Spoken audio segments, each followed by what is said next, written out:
It is. Here we go. Reach the fingers long, and then curl the chin to chest. Press down, press down, press down. Go your end range. Go as far as you can. Keep reaching the arms further away from the body. Keep rolling down if you can. Yes.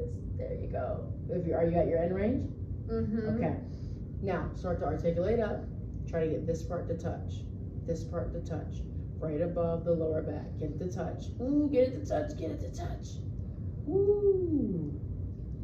And then come all the way back. Now let's make a V with your feet.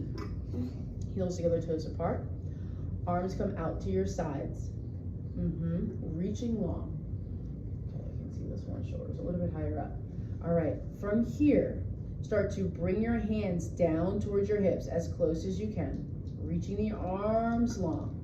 Now, bend your knees and slide down the pole. Heels can lift. That's normal.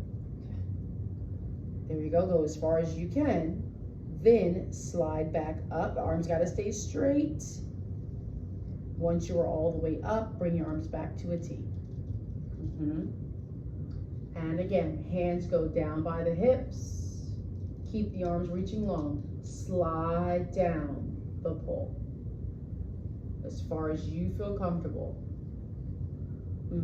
Keep your heels glued together. Shift a little bit more body weight to your left side. There you go. Now, come all the way up. Keep your arms straight. Arms are straight. Arms are straight. Arms are straight. Arms are straight. Arms are straight.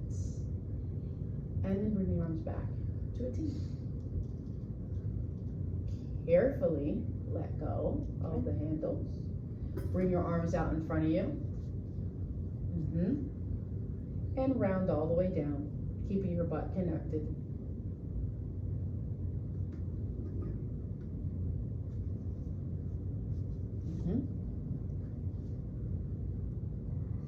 Go down a little bit more if you can.